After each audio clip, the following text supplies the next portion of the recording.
If you think your coworkers are lifelong friends, here's something I wish someone had told me when I was 22. When I was just starting out, I thought getting a job would be amazing.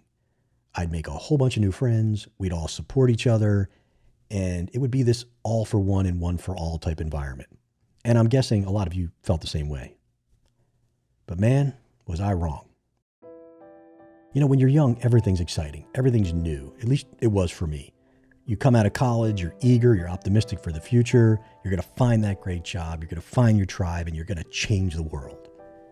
And then you get hit with your first crisis at work. And reality shows up, completely uninvited. And that's when you see behind the curtain. That's when you get to see a little bit about how the sausage is made. And it's not pretty. I remember my first reality check almost 30 years ago now. I was working as a consultant. It was my first consulting gig, actually. It was a small firm. I had made friends with all the leadership team, and I really couldn't have been more excited. So one day, those leaders, they pulled me into an office and said, "Hey, we just fired the VP, one of the other leaders." And that message alone wasn't shocking. I mean, people get fired every day. But here's the part that got me. This was the first reality check for me. Once they fired that leader, none of the other leaders ever spoke to that VP ever again. And let me add, he wasn't fired for embezzlement or fraud or anything salacious like that. I could see maybe an excommunication in those cases. Now, this VP, we went to his wedding. We went out all the time. We hung out. We had drinks. We were friends. At least that's what I thought we were. I mean, I would have understood if one or two of them did want to speak to him. I mean, not everyone's besties. But there was this weird, unspoken agreement, this kind of solidarity that no one would ever speak to him again. And it was something I just never expected. It was just very bizarre. I know maybe that sounds naive. I don't know.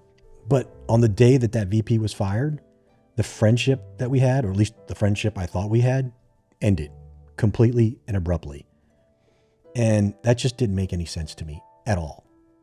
I mean, I remember thinking, how do you now tell when someone really likes you? How do you now tell when somebody's really your friend at work? It was very strange, and it bothered me for a very long time. I mean, obviously, I'm still talking about it after 30 years. I still talk to that VP who was fired. I always have. I never broke that friendship. And we've talked about that day many, many times and how it all played out. And believe me, he was as stunned as I was, not so much about being fired, but about how he was immediately just cut off. The relationships all ended.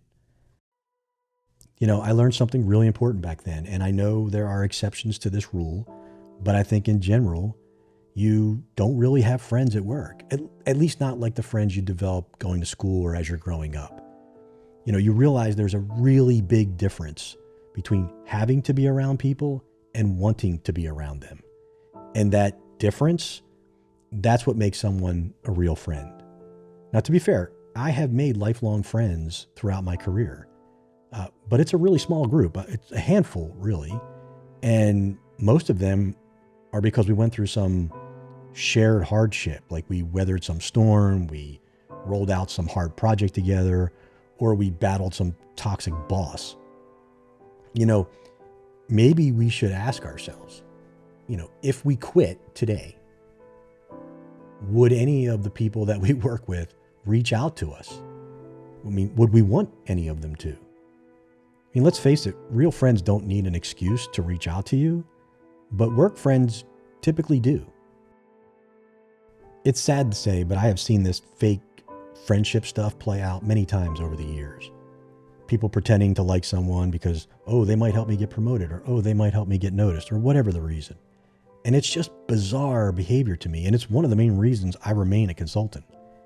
I really don't like the phoniness of office politics, and as a consultant, you really tend to not get involved in office politics or office drama. Unlike an employee who wants everyone to like them because some of those people might help their career within that company, it's just not something you chase when you're a consultant. And it's a lot of stress off your back too. I really try hard to surround myself with people who are truly genuine, and I think it's helped me a lot. Looking back, I wish reality had never showed up that day 30 years ago.